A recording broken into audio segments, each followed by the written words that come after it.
Hello, my friends, and welcome to the Inside BS interview series here at the Do This Sell More show. My name is Dave Lorenzo, and today we have a special interview for you. This is a wide-ranging interview I did with my good friend of 27 years, Chris Cardasano.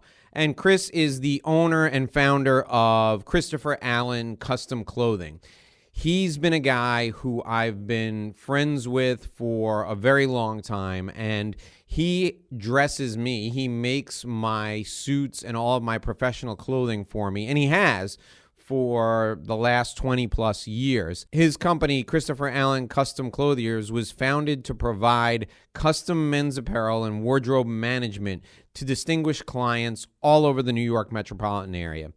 He's got over 20 years of experience in custom clothing, and he's built his company on his knowledge, his integrity, and his attention to detail.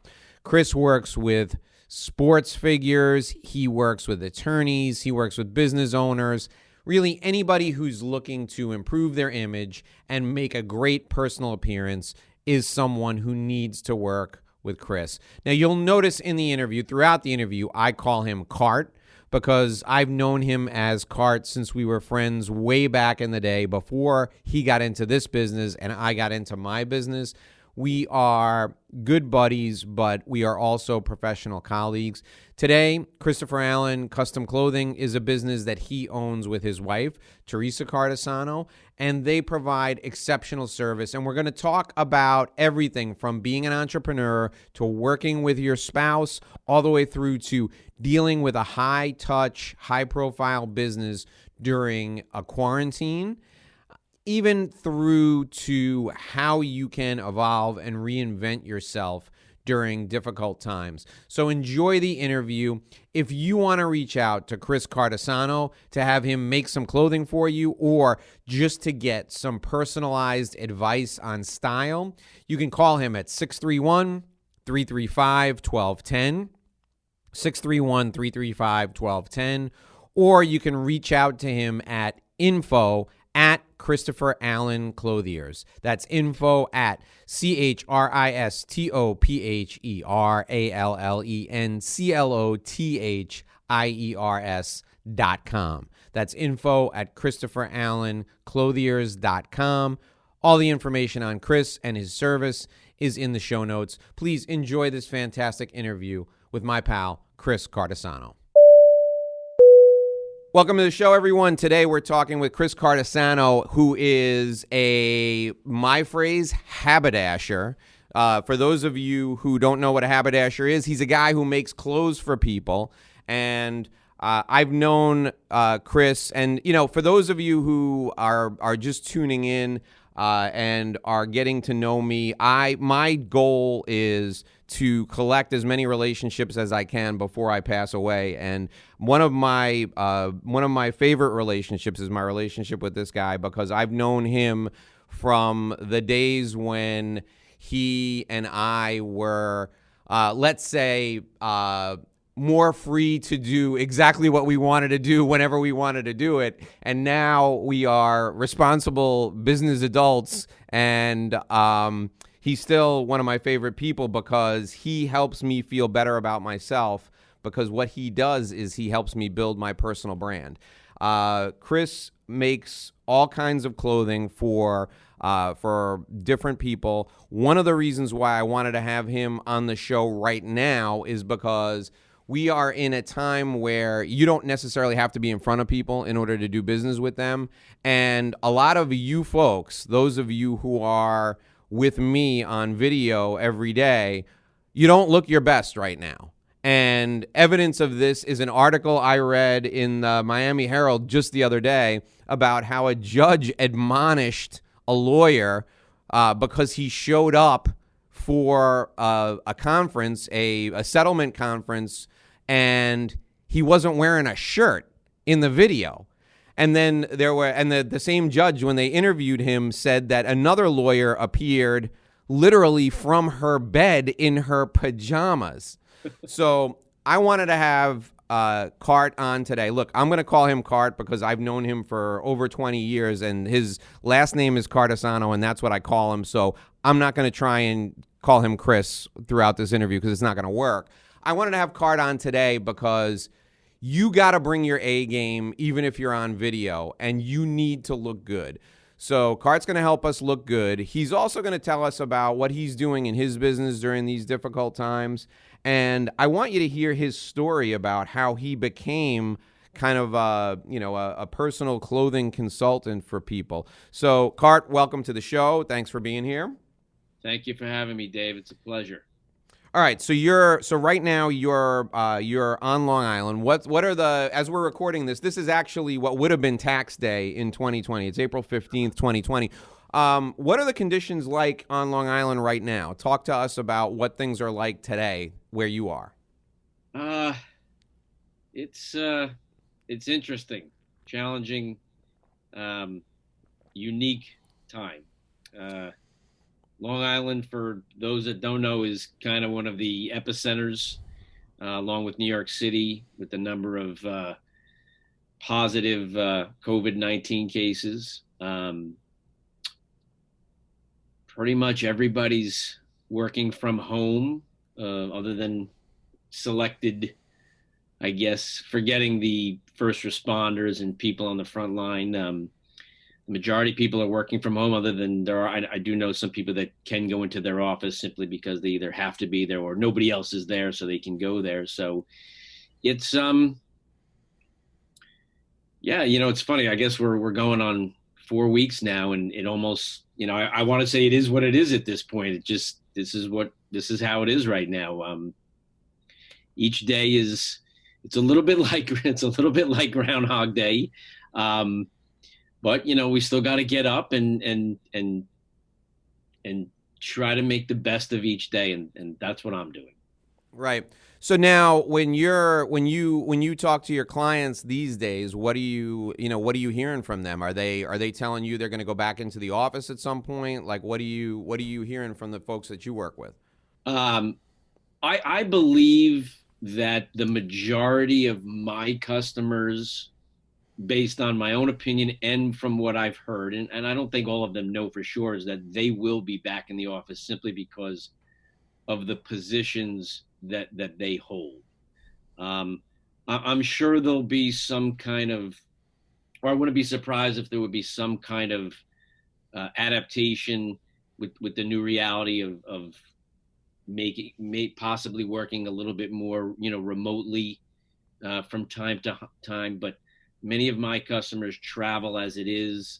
I don't know if they can give up that travel, or if they'll want to give up that travel. I'm thinking the more they stay home, the more they're going to want to get out and see customers face to face, because that's how they've always done business. Now, we all know that may be different a month from now, 3 months from now, 6 months, whatever the number is. But I think there'll be a pent up demand for services and products. There'll probably be a pent up demand to get back to the office, just kind of to try to get some sense of normalcy, or the old normalcy, for lack of a better word. Right.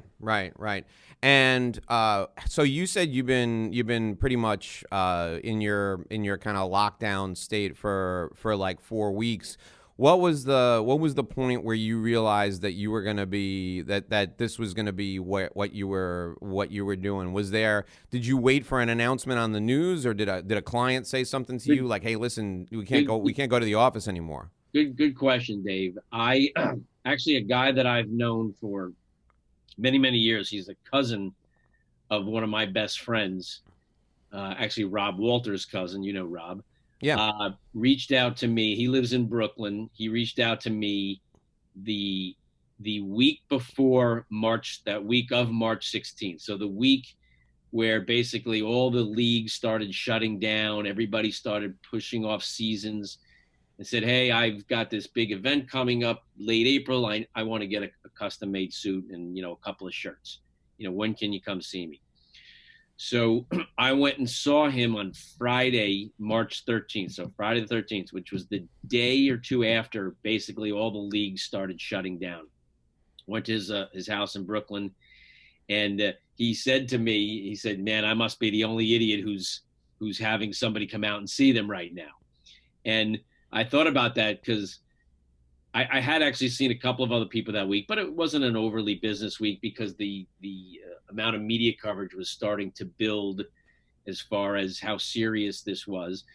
Anyway, I went and saw him, and then obviously for I think I think New York's. I don't think we went on lockdown March 16th. I think it was the following week, but that was the week that it really changed for the majority of people. And I had a couple of appointments scheduled that week. Uh, we rescheduled them. I did have to go see one person that week because he was part of a wedding that was coming up in May, and I needed to get him measured for that. And obviously, the wedding has now been postponed, so I didn't necessarily need to see them, but I did see him on March 18th. That was a Wednesday. That was the last person I've actually seen. So pretty much when my friend Ronnie said that to me, that's when I realized that, wow, we're now, I'm not going to be seeing anybody. So Right. since then, other than that one guy that I've seen that I actually saw face to face, the only thing I've done is, other than these kinds of interactions, I've actually delivered some clothing, but literally, left it at their front door. You walk Right. up, Right. hang it on the doorknob, and you leave. You take a picture of it. This is the new normal. This is how I'm delivering clothes, and that's how it's been pretty much since then. Yeah, yeah. And I want to get into why I still think you need to dress up, and why I still think this is probably one of the most important things you can do in terms of building your personal brand. And I want to get into that in a minute, but I want people to understand that your whole business is it's hard for you to function without seeing someone at some point. You can take my measurements today, and as long as I don't go nuts and eat my way through the quarantine period, my measurements will probably be good for at least 6 months. So Right. if I called you on the phone and I said, hey, Cart, listen, I saw this really cool jacket, I'm going to send you a picture of it. Like, I saw D Wade wearing this really cool jacket the other night on TV. I'm going to send you a picture of it. Can you make me something, or have somebody make me something that looks like this? You can make the jacket based on the measurements you took from me 3 or 4 months ago. So you may not need to see me Yes. that day to make the jacket. But when you deliver the jacket, you want to see me because your whole business is service. If Right. the jacket doesn't fit right, you want to know in the moment, you're going to take it back and you're going to have your guys fix it. So what is how do you feel right now about what you do, given that, we may not have a vaccine for, like, I don't know, a year and a half or a year. Like, how are you feeling about, connecting with people and seeing people in person? Great question. Like many other people, I'm not seeing people, and just to be safe. And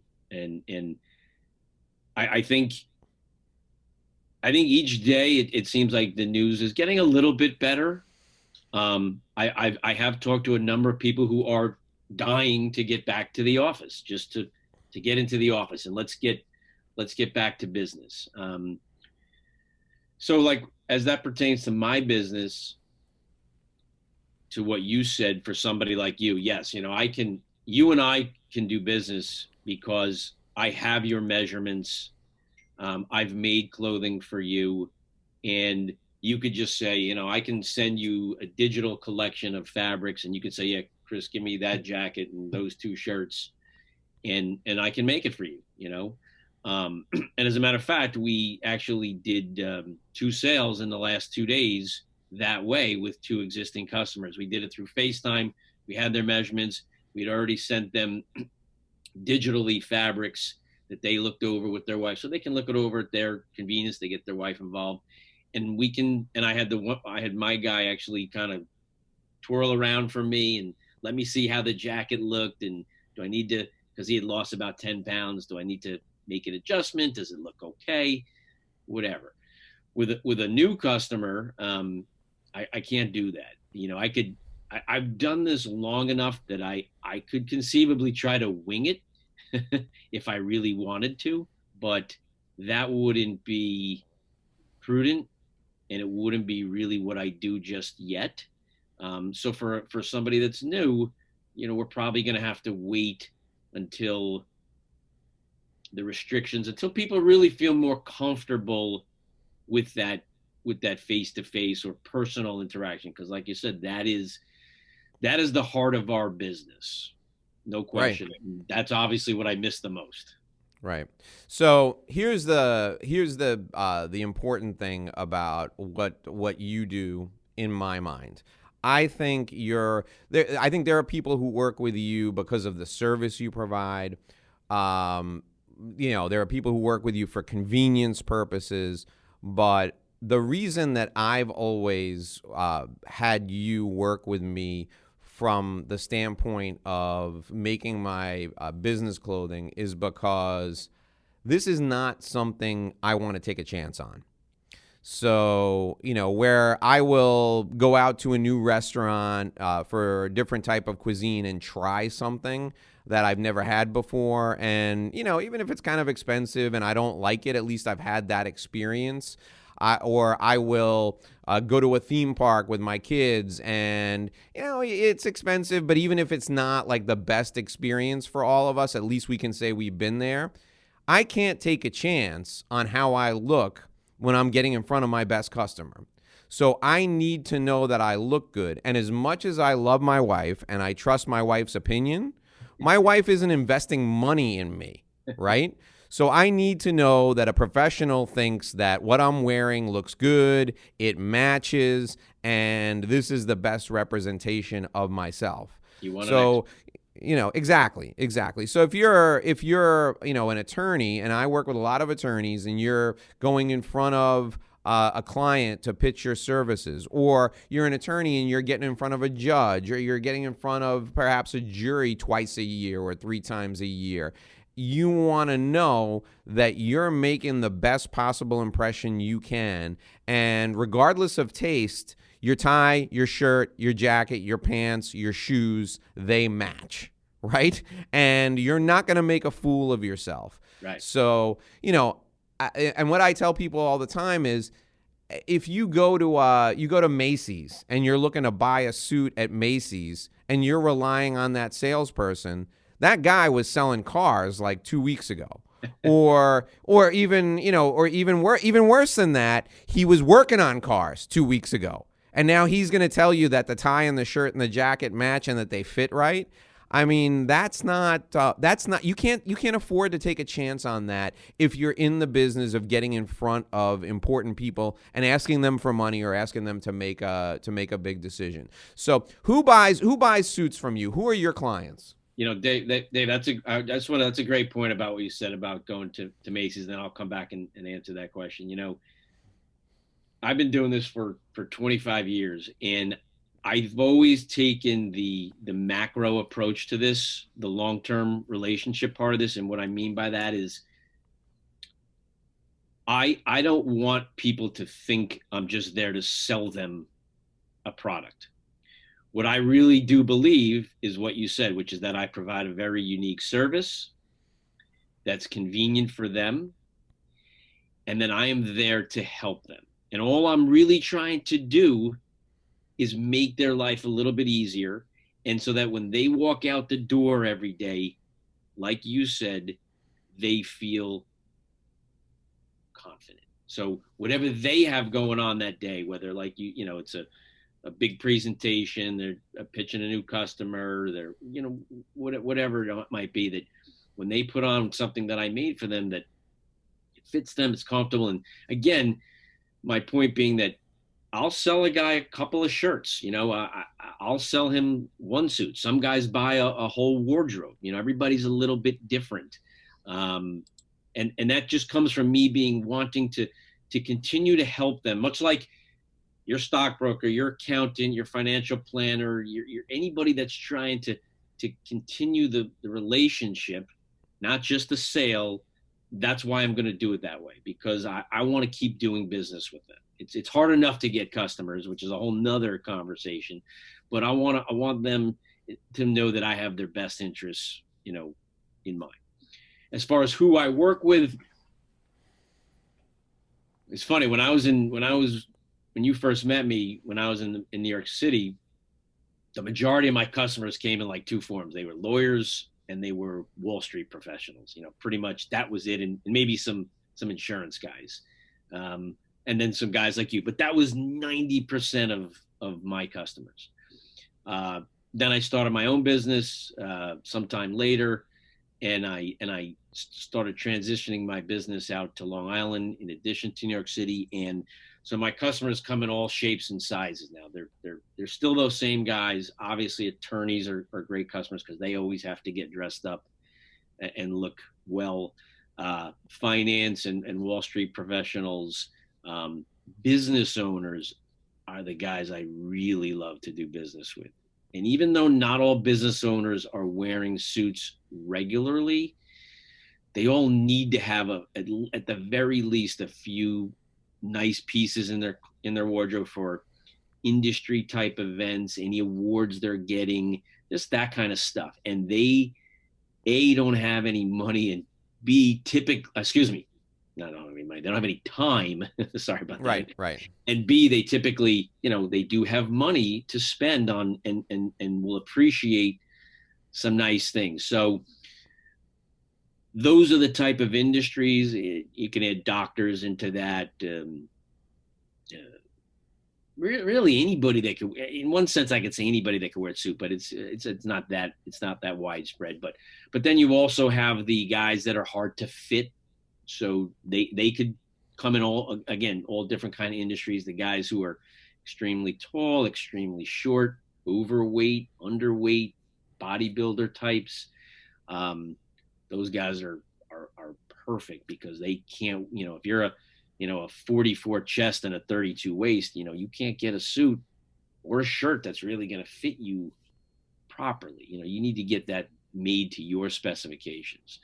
So those guys are great. The guys that hate to just shop, those guys are awesome. Anybody that hates to shop, because I always tell, one of my favorite lines is, when I meet with you, it's not about shopping. It's more about buying, because guys don't really like to shop. Okay. Men are hunters with them. For the most part, we like to go out, and if we're going to take the time, we're going to buy something. We can determine that beforehand in a phone conversation, what we're looking to accomplish that day, so that we can maximize the time. But the guys that hate to shop, that don't want to deal with the mall or even the local men's store, that guy is right up my alley. So those are typically the kind of people that I would generally work with. Great. One of the things that I talk to my clients about all the time is I like them to think about how they make a personal presentation to their clients, regardless of whether they're in front of them in real life or virtually. In fact, I said this just 2 weeks ago on a webinar to my clients. I even want people to get dressed up when they're in their home office. And the reason is because of how you feel. It's because of that level of confidence. One of the things we talk about with entrepreneurs all the time is, when it comes to your clothes, if you have kind of a signature look or like a uniform, that's one less thing for you to think about. There's a famous interview with Steve Jobs where they asked him why he wore the turtleneck and the jeans all the time. And he would say to himself, and he would say this in the interview, and he said to himself every morning, if I wear the same thing every day, it's one less thing for me to think about. It's one less decision I have to make. But my point to my clients is, and these days my clients are probably 45, 50% lawyers, and then 50% other types of executives who usually are in high profile, really stressful positions. My point is, you're not Steve Jobs, okay? You can't walk into a room in a turtleneck and jeans and have people immediately command people's respect immediately. You're never going to go wrong walking into a room and having somebody look at you and go, well, that guy looks like he knows what he's doing.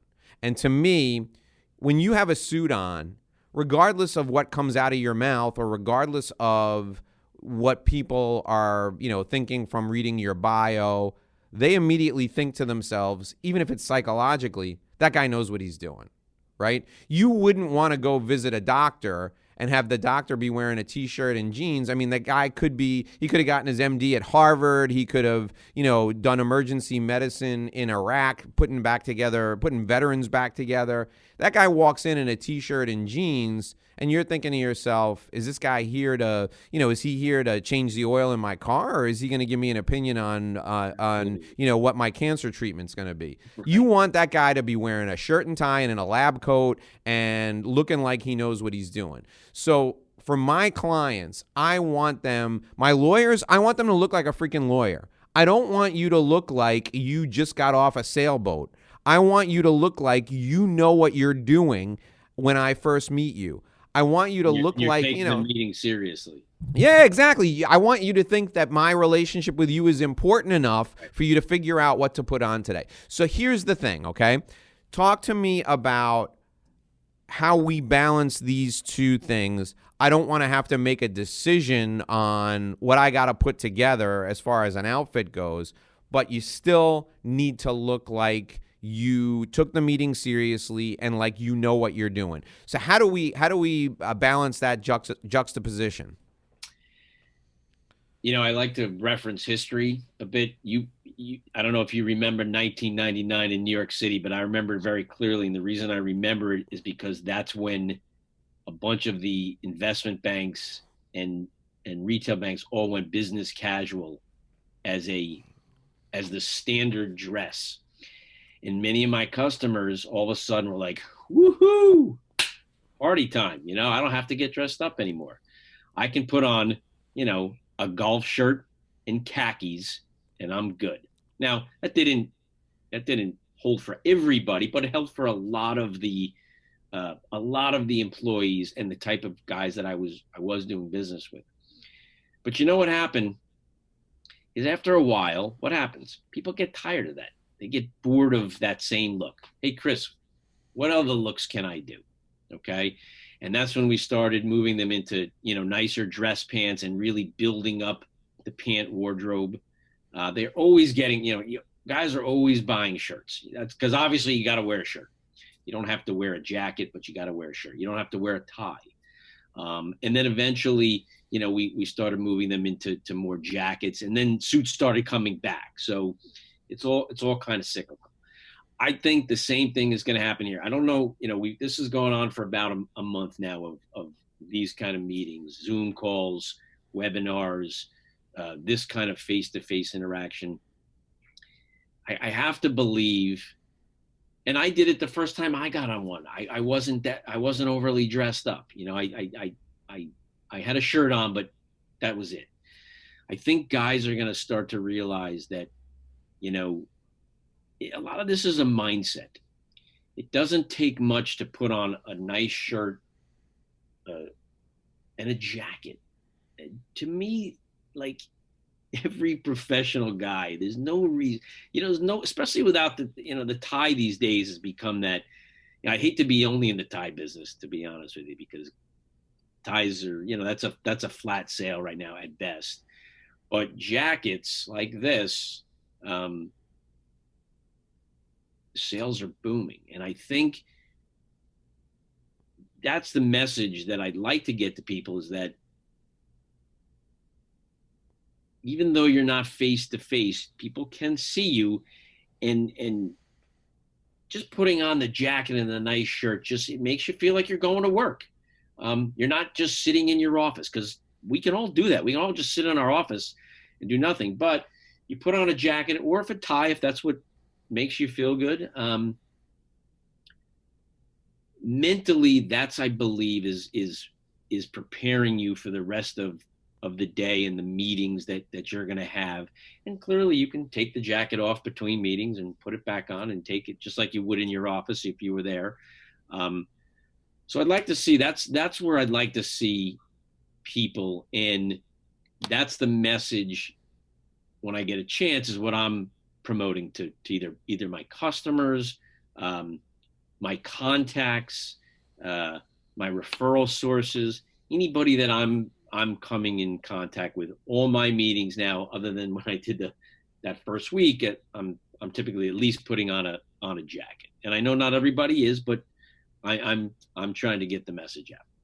So let me take you back, Cart. I want to take you back to when we were both single. Okay, back Yeah. in the day when we were both single, and I'm gonna expose a little of my own personal vulnerability here, right? So you and I are both single, and we're going out in New York City. My favorite time to go out when I was single was right after work, and the reason why is because I knew that I looked the best I was ever going to look right then and there. I had on a suit. I would go out to happy hour.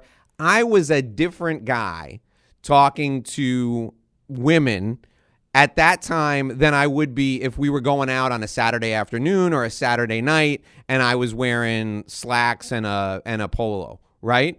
And and the reason I was a different guy is because when I put on a suit, and to this day, what I tell people is this is my suit of armor. You know, if I'm going out, and if this is medieval times and I'm going to joust, I'm not going to joust in slacks and a polo.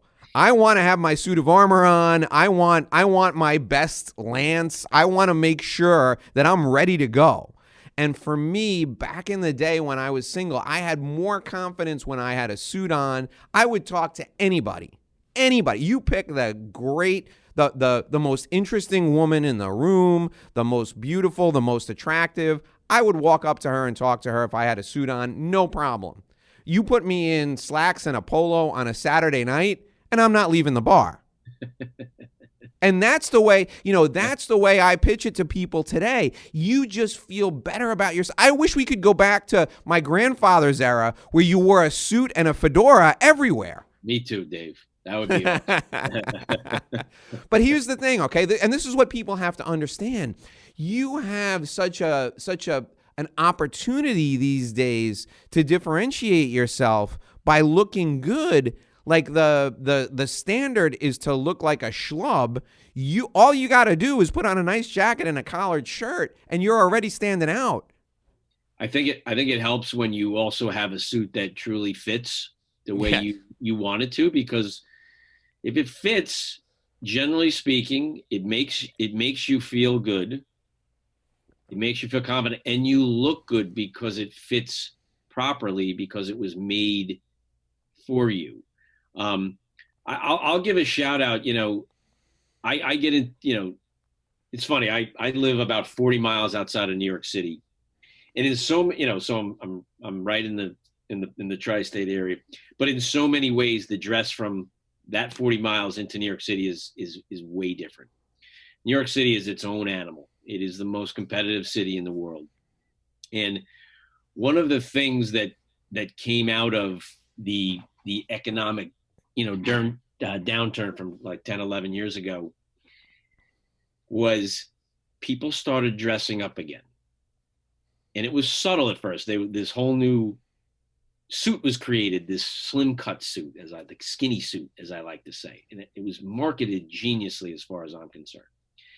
And what it did is it got a lot of the younger guys back into dressing. And not necessarily wearing a tie all the time, but they wanted to wear suits, which was great for our business. And I love seeing it. I love seeing late 20s and early 30s guys who basically came out into the job market and didn't have to wear any of that stuff, all of a sudden getting dressed up again. And it reminded me of how, like you said, like when in the late 90s, early 2000s, when we went out. Now, granted, there were people who were not, but we were wearing suits. It wasn't a sport coat world really yet. I mean, people had them, but you were wearing a suit and tie, or you were wearing a golf shirt. It really there wasn't much in between. And I felt the same way. Like I knew I looked better than everybody else that I was there, because I was in the business and it was important to me to look good. And I hope that, again, that's what I was doing for you or for any of my customers, that when they walked into the bar or the meeting or the presentation or their review, that they looked the part, they felt good, and in turn that made them more confident. All right, so let's talk some nuts and bolts here. How do I know if a jacket fits me? right? So if I'm buying a let's start with a suit jacket and then take me through suit jacket, sport coat. Is the fit different because you keep one button sometimes and you unbutton the other? How do I know if a jacket fits me? Well, obviously, if you walk into a store and you put a jacket on, you'll have first of all, it's too small. You're going to know that it's too small. But the first thing that I look at, that you really want to look at, is the shoulders. It needs to fit here, okay? And then you work your way down, because chest. So you want the shoulders to be proportionate to your body. You don't want really wide shoulders. You don't want too slim. You want it to be proportionate to your body, okay? So that it looks visually right there, okay? As you work your way down, there is some, what's the right word? Flexibility as far as how the individual person may want it to fit. And that's where I can come in. And I'm like, my sales style is very consultative. That's how I've always been. I'm not going to beat a guy over the head with my opinion unless I think he's totally wrong, okay? And what I mean by that is you have to wear that suit. I know how it should fit, and I know how it should look, but you do have to wear it. And I don't want you to be uncomfortable. And believe it or not, sometimes really well-fitting suits, guys are not used to it at first because it fits so well, because they're used to things that don't fit so well, okay? So basically, as you move your way down and you button that first button, by the way, if you're wearing a 2-button jacket, you never button the second button. You're only buttoning the top button. You want to have a little bit of give there so that you're not stuffed in like a sausage, but you don't want it to look boxy. You want it to look fitted. So shoulders, chest, and arms, which you can't adjust really with a ready-made suit. You can only make those adjustments when you're making something for somebody. And then midsection, and then down to the pants. Obviously, here's a good rule of thumb that I tell everybody when I do a first fitting. And I always have them put the pants on first, and this always gets guys. They put the pants on and they say, "Should I put my belt on?" And I say no, and they're like, "Why not?" I said, "Because if those pants fit you properly, you don't need a belt. A belt is just an accessory. It should not have to hold your pants up. You should be able to put those pants on, slide your shoes on, and they'll sit there because I fitted it properly to your waist. It's not a 36 waist and you're a 34 and a half. It's a 34 waist or 34 and a half waist for your 34 and a half waist.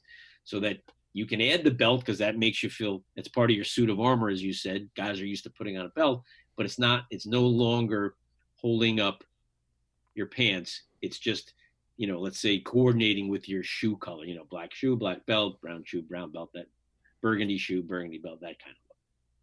And I mean, I have like a dozen questions that I think people need to know about. So tell me, belt versus braces. And for those of you who don't know, braces are suspenders, right? Belt versus braces.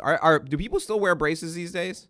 For the most part, no. Right. Although it's funny that you asked that, because the guy my customer that I did a sale with on Monday does.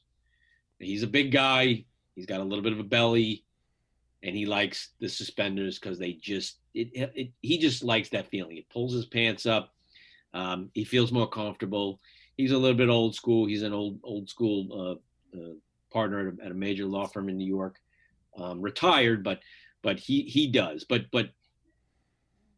the majority of people are definitely wearing a belt. I'm a throwback. I don't wear them anymore. I'm a huge fan. I think that means braces. We're getting old. I know. I'm a huge fan of braces, and here's how I came to love them. Okay. When I first started wearing suits, I worked in a hotel, and I would run around the hotel, especially in the back of the house, without my jacket on. And for me, the braces gave me the feeling that I was still put together, and even without the jacket on. And I was mentored in that if we ever went from the back of the house to the front of the house, we always had to have a jacket on. But because I started my career in management as a housekeeping manager and then later as a catering service manager, like 75% of my day was spent in the laundry where it was 110 degrees or in a kitchen where it was 90 degrees. So I wouldn't have a jacket on, but the braces still gave me the feeling like I was put together and I looked good.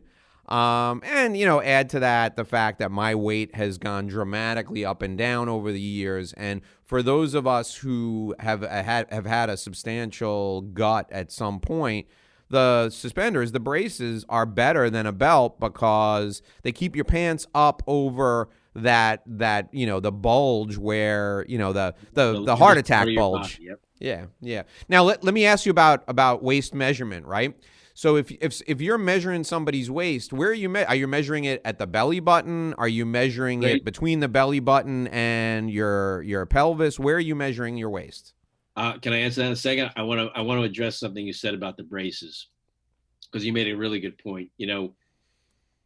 People often ask me what's in, and to be honest with you, technically braces are not really in. The majority of people aren't wearing them, but that's the beauty of meeting somebody like me, is that if you want to wear braces, and this is what I talk to people all the time, if you want to wear braces, if that's your style,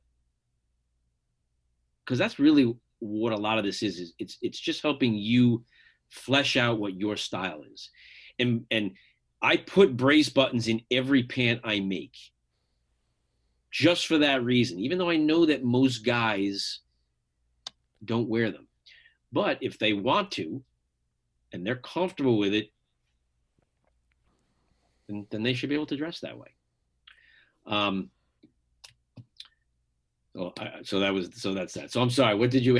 The waist. Where am I measuring my waist? Right. So basically, Dave, what we're trying to determine is because that's a where exactly do you want to wear the pants?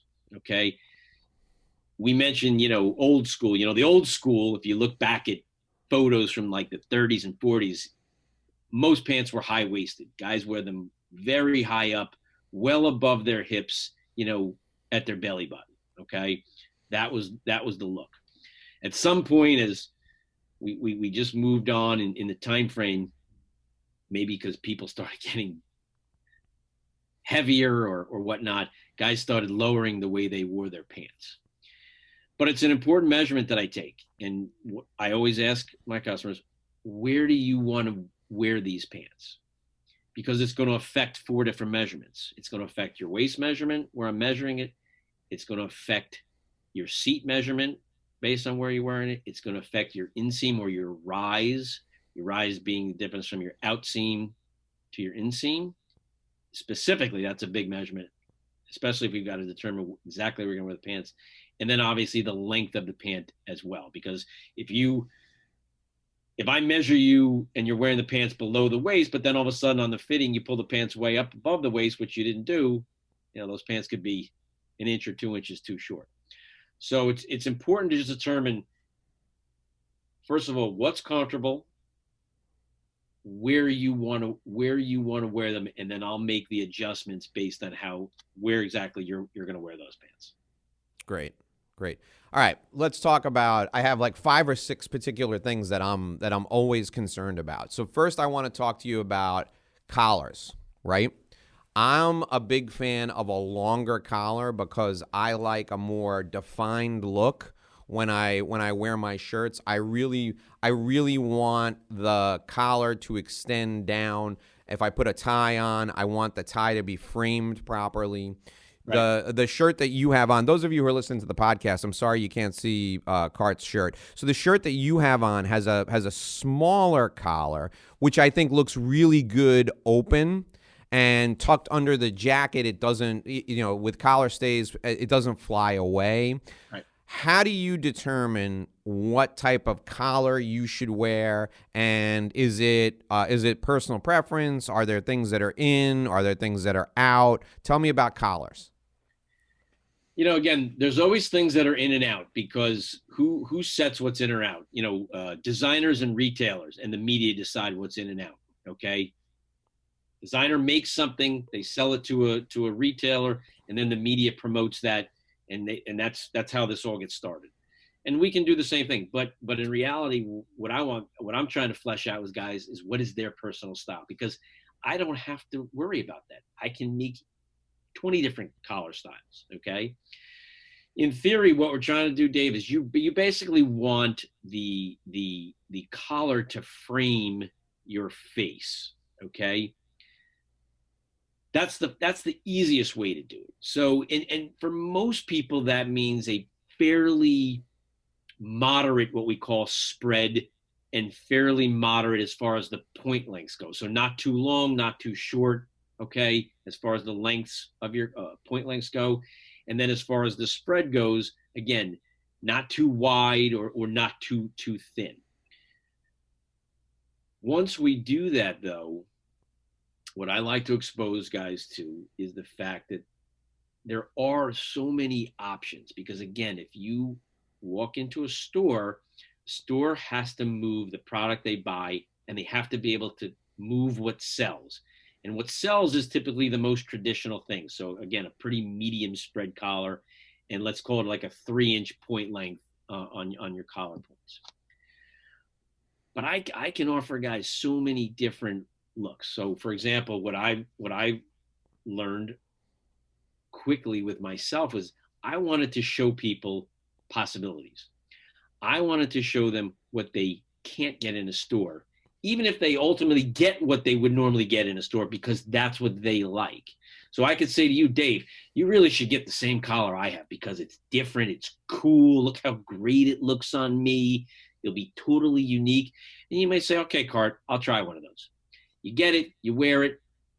I come see you later, 6 months. Dave, how'd you like the collar? Yeah, it was okay, but it really just wasn't me. I just feel more comfortable with the previous collar. No problem. But we tried, and I exposed you to an option. And that's really all I'm trying to do is let people know there are options. Let them know there are different collars, because they're not going to see that in a store. You have to go to somebody like me to get those options. And we can, not only can we, offer 20 different styles, but you can change the point lengths. You can change the collar front height, the collar back height. You can put more than one button. There's so many different things. It's almost too many things. And you got to kind of, you don't want to get too far off on a tangent, because time is always important. And you got to you got to keep control of the conversation. But that's again, that goes to my consultative approach, where I'm really trying to frame your face. That's the main thing. And then we work from there.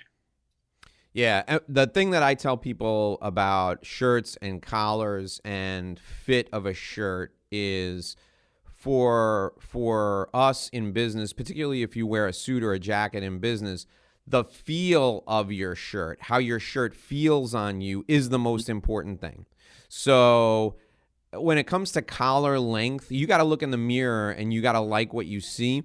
But you need to try other stuff, because if you don't, that you never know what you're gonna how much better you may look in something different related to a shirt. Now, for me, the shirts that I like to wear, I like my shirts. I don't take my jacket off in front of my clients anymore when I wear a jacket. So I like my shirts snug on my ribs.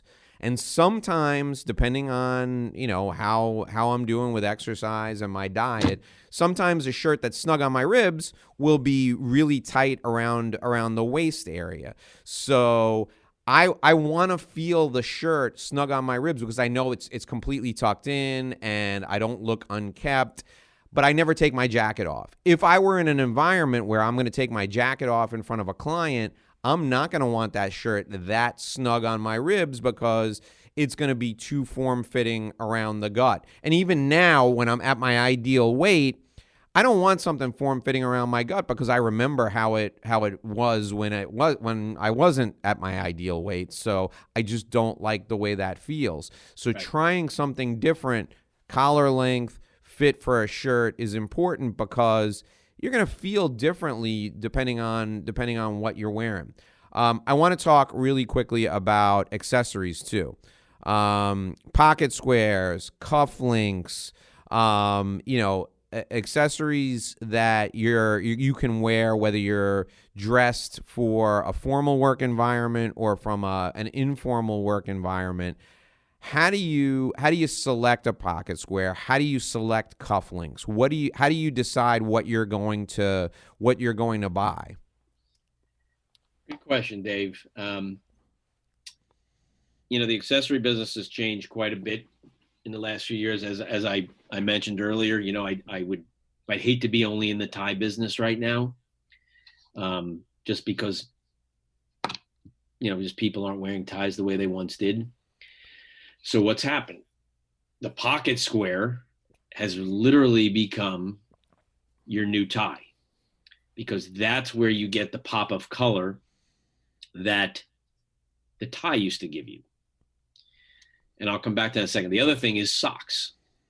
Socks have become a huge accessory. It used to be, and we used to tell people, match your socks to your suit. So if you're wearing a navy suit, you wear navy socks. If you're wearing a black suit, you wear black socks. If you're wearing a dark gray suit, you wear dark gray socks. You never wanted your sock color to be lighter than your suit. That's changed completely because everybody's not quite as formal the way they once were. So you've seen this explosion in fancy socks and colors and just cool designs and things, which I wear constantly, and I love it. I love that where I can be expressive with socks. Pocket squares is by far my favorite thing, and I love when guys wear pocket squares. The easy thing, Dave, is to just start with a white one, especially if if you're wearing a crisp white shirt, a blue jacket, it could be a solid blue blazer, and just that white, stark white pocket square. That's got that old school kind of James Bond, Cary Grant, just that very, very classic look. And you can do it where you're just squaring it off and you're just doing the line above your breastwell pocket. Then I think you can start to move into colors. And this is where it goes to back where you said, you got to try things. I must have, I don't know, 50 pocket squares at least, probably more than that. And it's always a challenge in the morning. Which one am I going to wear? But the pocket square just really gives you a chance to show. I guess the best way I would say is it gives you a chance to show off your personality, just much like ties would, because ties were so unique. There's so many different combinations and colors and patterns in ties. Pocket squares is the same thing.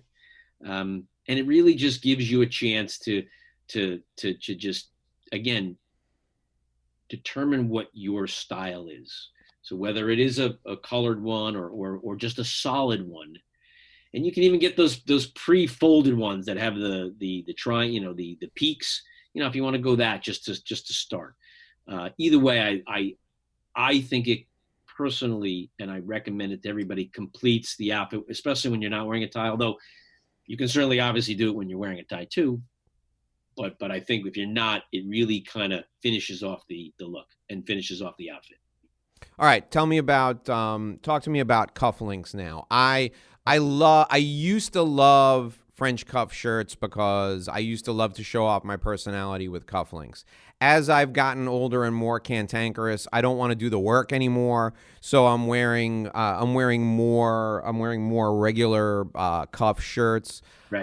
But tell me, I love cufflinks though. I'm such a sucker for a really nice pair of cufflinks. How do you select cufflinks? How do you choose which cufflinks you're going to wear? Talk to me about that. So, I think, first off, French cuff shirts obviously really dress up an outfit. A French cuff shirt with cufflinks, I think, I always think when I see it well dressed. That's the first thing I think of when I meet somebody or see somebody. I think it sends a message. As far as styles go, I think cufflinks have the same, they fall into that accessory category, like a tie, like a pocket square, like a sock, like a belt, where they can, you can certainly have some there's many iterations of cufflinks. You can certainly have some fun.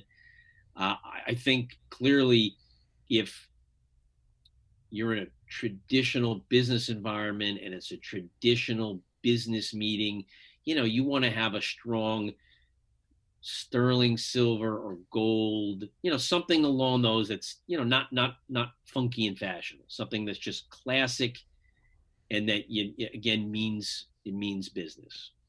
They can be monogrammed, if you really want to make them personal. Um, and then again, if you are a French cuff guy, like having a number of different ties and a number of different pocket squares, you can start to get a little bit more whimsical and really vary, your cufflinks. Like for example, you can't see me, but I'm wearing cufflinks today that my oldest son had made for me for Christmas that has my logo in the cufflink. Put So it this up is to the hold it up to the camera. it. There you go. Oh, I love it. That's awesome. Yeah. Got my colors, my logo. It's like the greatest gift I ever got because he was 17 when he went on his own to buy these for me, and they came out great. And it's funny, Dave. It's funny you asked about the cufflinks because I wasn't sure if you would ask, but I thought of two cufflinks today. And at first, I was going to put on my Yankee cufflinks for you, but then I'm like, you know what? I'm here, talking about you invited me on to talk about my business, and I'm like, I'm going to put my Christopher Allen cufflinks on. So they won out over the Yankee cufflinks, but yeah, I think cufflinks. You got to have the traditional ones, the gold, the knots, the silver knots are great, the gold knots, anything along those lines. Because again, you can get custom made cufflinks. I've done that a few times, which I love. I've gotten cufflinks that had my kids' names on them. One said Jake, one said Geo. I absolutely love those. They broke, and I haven't gotten them fixed yet. But for a while, that was my go-to cufflink. They were in a sterling, classic sterling silver. So I felt like I could wear them for classic business purposes, but they had my kids' names on them, which made them unique. So Yeah. that's the deal with cufflinks. All right.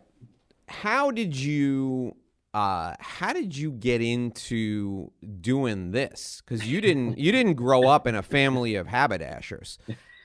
No, but it's funny, and it's a really funny story actually, or unique story. My mom actually, you're right, I did not grow up in a family of haberdashers, but my mom could actually make clothing. She had one of the rooms in our house she used as a sewing room, and she did actually make clothing for us as kids. She would make these. She made one for these velour. So we're going back to the 70s. She made it out of velour material. She made these velour sweatsuits for me and my brother. And mine was blue, and my brother's was like burgundy red, 70s colors. And then eventually, like, all my friends in the neighborhood got one because my mom made them. So it is a little bit in my blood. Now, I'd be lying if I said I sat there and watched my mom sew. I didn't. I was out playing like every other, 10, 12-year-old kid back in the day. But I did always have an interest in clothing. I was a kid who, I do remember specifically, first, second grade, it was very important to me how I dressed. I wanted to look good. I don't know if I know what looking good meant back then. But it was important to me. And how I actually got into this business is, oh boy. So I answered an ad in the New York Times in the early spring of 1994. I was in a job, but I was looking for a career. I answered an ad in the New York Times. It didn't actually say what the company did, but the ad caught my attention. And again, we're showing our age by saying I was looking in the New York Times for the want ad section. It said fax in your resume and allow for a 3 weeks response. I did. I forgot all about it. And then one day, about a month later, this gentleman called me up, and I was actually out of work at the time. I was sitting on my couch. I was living in Bedford, watching TV. It was a rainy Tuesday. I'll never forget it. He called me up, and we just started talking, and he said, I'm so-and-so, and you sent your resume in about 3 or 4 weeks ago, and blah, blah, blah. And we just started talking, and I didn't even quite understand exactly what the company did. I knew it was clothing, which got me interested. And we talked for a good hour. And he said, "So when can you come in for a formal interview?" And I said, "Well, how about later today?" And he said, "Great." And it's funny because I actually had two custom made suits at the time from my previous job that I had won through a sales contest. So I put on the one that I really liked. I thought it was so cool because I had this, I was 27, 28 years old, and I had a custom made suit. And I went in for the interview, and he and I hit it off. And I knew that day that I could make a career out of this. And that was really that was my main focus, to find a career. And I knew clothing was something I was a little bit passionate about. And I was like, I'm going to make this work. And that was how it happened. And so you worked for another company that did this, and Yes. then at some point you decided to go out on your own. Why did you make the decision to go out on your own, and what was that like? Uh, Clearly one of the three or four biggest decisions of my life, and not something that I didn't take lightly. I'd been with the previous company for 11 and a half years. I had two small kids. Um, had become a commuter and had gotten, my first mortgage and whatnot. And I was shown a path that I really didn't know existed that allowed me to really to go out on my own and be an entrepreneur. And working at the company I worked for was great. I got great training, and it was always presented as entrepreneurial, but it really wasn't. You really didn't get to make any true decisions. You were really a salesperson. Um, you did get a P&L report, but you didn't have any control over that. I was shown this path that said, you can, here's what you're doing. And I had formed three or four trusted guys that had already done this and kind of showed me how I could do it. And it took me 18 months to finally do it. I made sure my wife was on board because she wasn't working at the time. She was raising our kids. They were 4 and 1.5. And I finally got up the courage and got her on board, and never looked back. There's something to be said about working for yourself and making decisions, good and bad. And listen, I've made some, sometimes I wish I could put the poop back in the horse, but I got to make those decisions, and I almost wish I'd done it sooner, but we're here now, and couldn't be happier. So you were, at the time when you went out on your own, though, your role in your company, that was 100% commission, right? They weren't paying you anything. Do you think it made it? I should, let me, for the most part, yes, I was in a leadership position. I did have a small team, but probably 85 to 90% of my income was derived from my own sales. Do you think that made it easier for you to go out on your own? The fact that you thought to yourself, hey, listen, I eat what I kill anyway. Why don't I make the margin on this as well as the commission? Do you think that made it an easier decision for you? Without a doubt. And I think that was definitely one of the pros, clearly. And the other thing that got me was, once I had gotten into my head, I knew that if I didn't, I was like, you know what, if I don't do this, I don't want that regret of never at least trying, because listen, I could always go back there. They would take me back. I was a valued employee, and I was good. But I wanted to really take that leap of faith and find out what was on the other side of the door. That was very important. At some point I needed to know. I had to know what was on the other side of the door, and made the move. All right. So now these days, you and Teresa work together, right? Correct. Yep. how do you guys balance who does what? Does she, because she was in, you guys met doing this. She Yeah. had her own clientele. How do you balance who does what? Does she have her own clients? How do you guys figure that whole thing out? Yeah. So when I first started this, she really was more of a behind the scenes person for about the first I probably want to say about 7 years.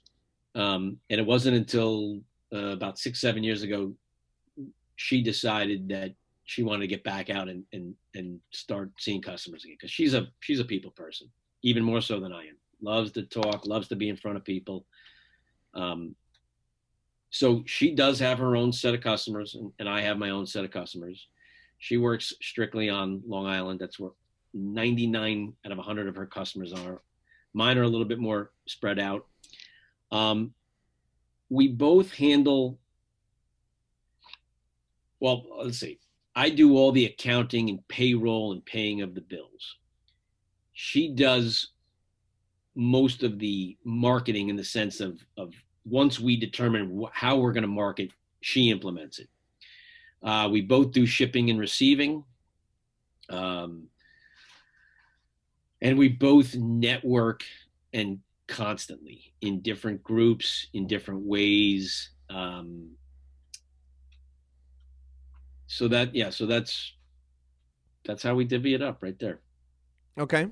And now, and you guys made that choice for her to get back into the business once your kids were probably more independent, right? Once Yes, they you were. once you Yep, didn't once they didn't need hands on 24/7.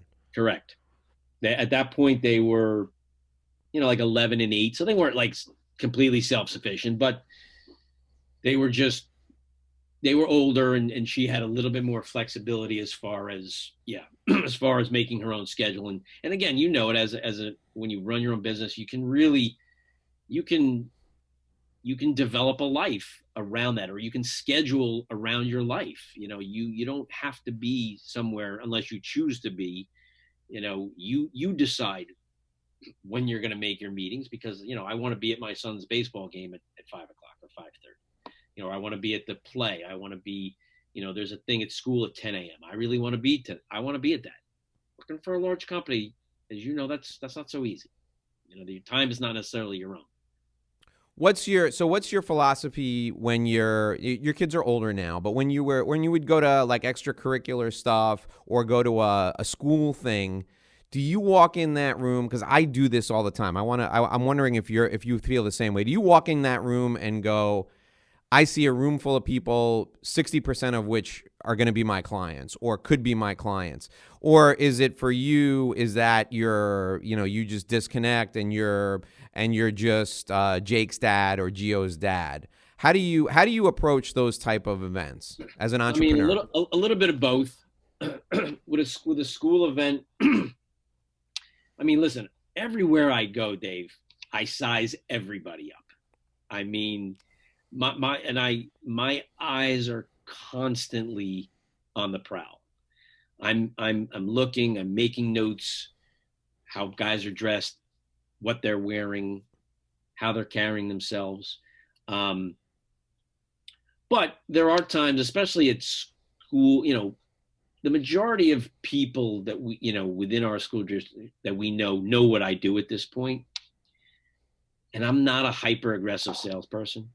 I'm more subtle about how I do things, and I again, and I because I'm always thinking about the long term, and I don't want to. I don't. It's just not me. It would be phony if I tried to be that. Hey, you gotta buy something from me. You gotta, we gotta, It's just not me. And I think it would come off phony. Now, if I once I get to know somebody and I know they fit some of my criteria, and I've built up that relationship with them, I might say something like, "Hey, you really should make a suit." And I think of a particular guy he's a contractor. He builds houses. He's got his own business, and it's a successful business. I've known him since our kids were young, because I coached his son like when they were 5 in T-ball. So I've known him now for 13 years. And I never talked to him because I knew what he did. I knew he didn't really wear suits. But as we got to know each other better, I said to him, at some point, you should should let me make a suit for you because that's what I do. And he said, you know what? I need to get a suit. I just want to get in better shape. And he did. And he got actually 2 suits and 4 shirts. And he might never need another suit again. But, I think like I said, I just wanted to build up that relationship as opposed to coming across as a guy who's just trying to get you to, totally transactional. I want people to know that if they need me, I'm a resource for them. Just like he's a resource for me, I can be a resource for him. I totally get that. But what you do, one of the reasons why I've told you 100 times that I love your business, and one of the reasons why I love your business is because so much of selling is about helping people, and you can help everybody, right? So if I was in my business now, I view going to church on Sunday as a marketing opportunity for myself. I view going to my kids' stuff as a marketing opportunity for myself. And I don't view myself as ever selling to anyone. But when somebody tells me what they do for a living and I start asking them questions, and the questions lead us to the conversation where they go, well, how would I do that? Right? And then I get to offer them some piece of advice, and I say, well, that would be a bigger conversation. Half the time I get a phone call and they say, why don't you come over, let's talk about that. And then that's a sales call. In your case, them knowing what you do and then you walking in looking good, you're immediately invited in to help them with their personal brand. You're immediately invited in to help them look better. Like that contractor, right? That contractor gets called and they want somebody wants him to remodel their kitchen. He can show up, looking like a contractor with a tool belt on. He can show up with a nice pair of slacks and a polo with his company logo, or he can show up with a collared shirt, a jacket, a good pair of slacks, decent shoes, and well accessorized. And then he still has his clipboard and he takes all his measurements and his information and he sits down for that consultation. If he shows up with the slacks, the jacket, and really well put together, people immediately feel like they're working with a guy who's there to help them really put together the best look for their home, and they're going to expect to invest more money. So your ability to help someone really raise the level of their game, that's what I love about your business. You can, it's easy for you to get invited in because they see your presentation of yourself is immediately a representation of the value you provide. Right. For me, in order for me to represent the value I provide, I got to get into a conversation with someone. And, that's one of the things I've always loved about your business. And that's why I asked if you, when you go to these extracurricular activities, you immediately show up looking good and people are like, even if you weren't a guy who handles people's clothing, they would ask you for advice on how to put themselves together because you just look the part. They can, yes. Yeah. No so question. Did you ever show up at the lacrosse game or the soccer game with like a t-shirt and jeans on, or did you always look good thinking to yourself, listen, I could have an opportunity to talk to somebody about what I do here? Many times. Right. David, sometimes you just gotta turn it off. Yeah. I again, and maybe it's a detriment. I don't know. When my kids were playing soccer Saturday morning, 9 a.m. No, I was not showing up dressed to kill.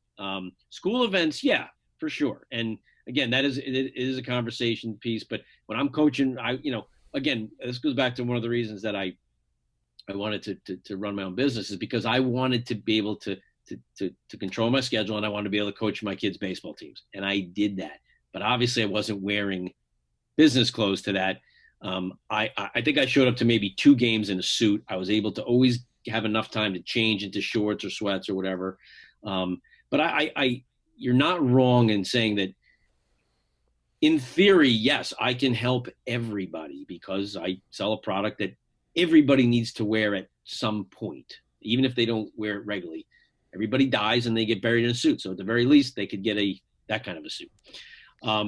but you're right. Every time I am out in public is an opportunity to market myself.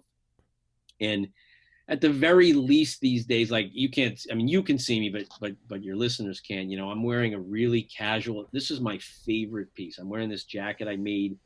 It's actually a suit, but I made it first as a jacket and then added the pants. And it's very casual. It's got no lining. It's got no shoulder pads. It's completely unstructured. It's so light and it fits. And I wear this a lot, especially when I go out nowadays, just because you can tell that I care, because most people aren't dressing this way when they go to the functions that you just mentioned, even the school stuff, unless they're zipping from work. But yeah, I want, if I'm going out to dinner, I'm putting on a jacket at the very least. I'm not putting on a tie, but I'm putting on a jacket in a pocket square, and I'm sitting at the bar with my wife, because that's where we can leverage what we do. Not on a table, but at the bar. Nice. Bartender, people sitting around us. We're in many ways, we're always on, because we run our own business, and because our business is of meeting people. We don't spend a tremendous amount of money in advertising and marketing. So a lot of it's just boots on the ground, hand in the turf, and just meeting as many people as we can, and hopefully looking good when we're doing it. Yeah, one of the things I do, I don't do it that much anymore because I don't have the time, but I'll get back to it when my kids get a little bit older and they become a little bit more independent. Stand-up comedy. And one of the things that somebody first taught me, the first guy who was my mentor in comedy said, you got to decide what your style is going to be when you go out on the stage. And when I started doing stand-up, I had been doing presentations for 15, 16 years before I ever decided to do stand-up. And I thought to myself, well, I know what my style is going to be. But he said, no, you don't get it. He said, Adam Sandler and Jerry Seinfeld are both from Long Island. They're both funny. But their style is very different, even to the way they present themselves. You go to a show and you see Seinfeld doing stand-up. Seinfeld's very buttoned down. He's always wearing a shirt and tie and a jacket. He always wears, nowadays he's wearing a full-on suit and he looks good. Right. You go to see Sandler, again, still funny, but he looks like he's in college and he found a T-shirt and jeans on his floor from the night before and he put it on. Funny, different style. And this guy said to me, when you walk out on that stage, you have to know what your style is, and you have to represent that style all the way through your act from the beginning to the end. And I think that for me, and by the way, I had been in business for 25 years by the time when this guy gave me this advice. But that is the best advice that I've ever gotten from a personal branding standpoint and how you look. So if I'm going to do a presentation and I walk into that room, do I want to be Adam Sandler? And is that going to serve my interest best? Or do I want to be Jerry Seinfeld? And by the way, that thread goes all the way through everything you do. So Adam Sandler, he doesn't do a lot of off-color humor, but but sometimes he'll use, some language that's a little bit more explicit. Jerry Seinfeld, never. Straight arrow, very clean, So you have to decide, and this is, and I think this is, this is the point that I want to leave everybody with.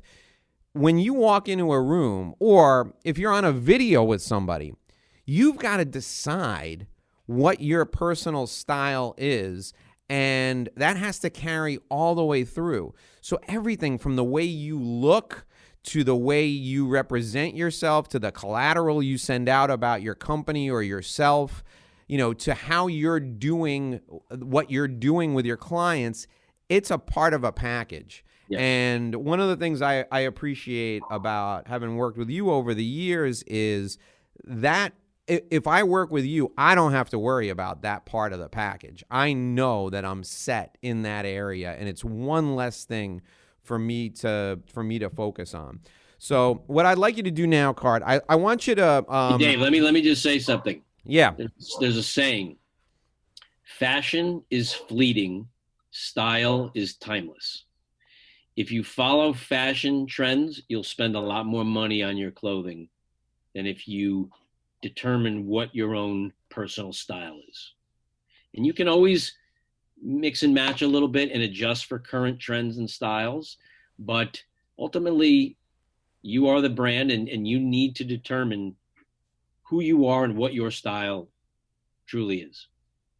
No, that's great. That's excellent advice. So, give us how do you like people to connect with you? You guys are doing now. I think finally, after like 20 years of me beating you up, you're finally doing a really good newsletter now. I think the last year and a half, I've been getting a really good newsletter from you at least once a month. How do you want people to connect with you if they want to find out more about you and what you do? So we obviously have a newsletter that goes out once a month, which is informational in nature. It's not a sales pitch. It's just a how-to, or a new product. Just something that try to helps people in better dressing. Um, they can connect on us either through LinkedIn, Chris Cardasano, Teresa Cardasano, Facebook. We both have individual pages, and Christopher Allen Custom Clothiers. We're on Instagram. I'm under My Suit Guy. That's my own personal. And again, Christopher Allen Clothiers on Instagram. And that's a big challenge for us in how we're marketing ourselves. And we're still figuring it out, and we're getting a bigger social media presence. And it's challenging, to come up with content and try to get, people to see what you're doing, and just be out there, so that's a challenge, but it's something that, we're tackling head on. You can always go to our website, www.christopherallenclothiers.com. You can't buy anything off of it, but you can certainly figure out what we do, and you can reach out to us either through, our emails or our cell phones are both on there. And again, that's the beauty of what we do, is that we do everything. We're handling it, and you're going to get us when you call. You're not getting a customer service. You're getting either me or her. And from the get-go, this is a very personal consultation and a very personal business, and very one-on-one, strategic to your needs. Perfect. All right. So all that information is going to be in the show notes. If you're listening on iTunes, go to the show notes on my website. All of Chris Cardasano's information, including his social media, be on there. If you're watching on YouTube, it's directly below the video will be all of Chris Cardasano's contact information. You need to sign up for the newsletter, so I'm going to put a direct link that will get you signed up for the newsletter. And here's the reason why. Even if you live in LA and you're never going to connect with Cart to buy a suit from him, you can take that newsletter to your person who makes your clothing and show them what Cart's talking about, and they will make it for you. I think one of the things that you need to do for sure, if you're listening to this and you've listened to the entire interview, you got to dress better, because if you're one of my clients, I can think of the 120, 130 people that I talk to regularly, 2 of you are doing it right. So the rest of you, if you've listened to this interview all the way through, Cart needs to be getting some phone calls, because you guys could do better. And half of you are in New York, so there's absolutely no excuse. I'll make sure Cart's virus free when he comes to your office. But you need to work with, if you're not working with somebody who helps you get your personal brand right, it's one less thing for you to think about. Cart, thanks for being with us today. There's so much more that we need to talk about from an entrepreneurship standpoint, that I'm going to have you back sometime in the next couple of months, because the decision you made to go out on your own, how you balance work and life, all of that stuff that information is critically important for people to hear. But I wanted to talk to you specifically today because that article that was in the Herald caught my eye. I mean, I can't believe people are such knuckleheads that they're not getting on video thinking that this is a meeting that they need to look good for. So thanks for joining us today and giving us some tips. I really appreciate it. Hey, Dave, an absolute pleasure. I enjoyed it. I didn't think I could actually talk for this long. I'm shocked, or maybe that's just because of you. And I want to just say to your listeners, Dave didn't say this, but Dave and I have worked together, and he was instrumental. And he didn't say this, but in getting me going on my adventure, and gave me a lot of great ideas. And I couldn't have done it without him, and he's the best at what he does. Thank you, Dave. I really appreciate it. Yeah, that's really nice of you to say. I appreciate it. And let me tell you something. You are in no small way responsible for my weight loss over the years. I can't tell you. I still have every suit that you've ever made for me. And one of the reasons why I go out and I've gained and lost hundreds of pounds over the years from. That's why it's good to have suits that fit you at different weights. Well, here's the thing. You want to talk about an aspirational goal. I will put on a suit you made for me in, let's say, 2003. And I'm not necessarily going to wear that to a meeting. But the waist on that suit is what my goal is. So I take that pair of pants and I hang that pair of pants on the front of the closet. And I'm like, in 3 months, I'm going to fit into this pair of pants. And that's how I know that I'm on track. And I'll go to now I'm really starting to sound like an old guy. I'm going to a doctor's appointment, right? And I'll say and the doctor will say to me, he'll look at the folder and he'll go, man, he's like, you've really done good in the last year, you've lost 25, 27 pounds. And I'm like, well, I didn't need you to tell me that because these pants wouldn't have fit me if I hadn't lost the weight. Right. So as an added bonus, and here's the other thing, by the way, here's a little secret. If you invest in custom suits, you will never get too far overweight because you look at those clothes and you're like, damn it, I got to get back into them. I spent so much on those. I got to get back into them. Dave, I think you gave an unintentional plug by saying that, a suit from 2003. Now, I don't know if I would promote that, but the fact that, you still have it just means it attests to the quality of what we make, that if it does or doesn't fit, hopefully it does or doesn't, but it's still standing up and, it hasn't fallen apart, which. We can get into the next time we talk. I want to talk to you a lot about referrals because you probably have a good referral network all over the tri-state area of dry cleaners, maybe who refers you. And one of the things I've found is when you invest in custom suits or in custom fitted suits, when you invest that in your clothing, all of a sudden you start to elevate your game from who you take your clothes to be cleaned. So I will no longer take my clothes to like the closest dry cleaner. I take my clothes to a dry cleaner now who I know has on-premise or their own plant. And the reason is because that person is going to do a better job cleaning my clothes than the guy who's got a drop store and is going to send it out to a mass production place. So, I mean, we need to have another conversation about referrals and that sort of thing because, I'm sure you have a complimentary referral relationship with a lot of dry cleaners because they're going to take care of your stuff better and it's going to last longer. And that to me that was an unintended consequence of spending a little bit more on my clothing. I ended up meeting better dry cleaners, and one of my really good referral sources for what I do is a guy who owns 5 dry cleaning shops, because he meets a lot of people who are independent professionals and he has conversations with them, and he does business with a lot of people like who do what you do because they recommend him because they don't want their stuff to get ruined. Right. Absolutely.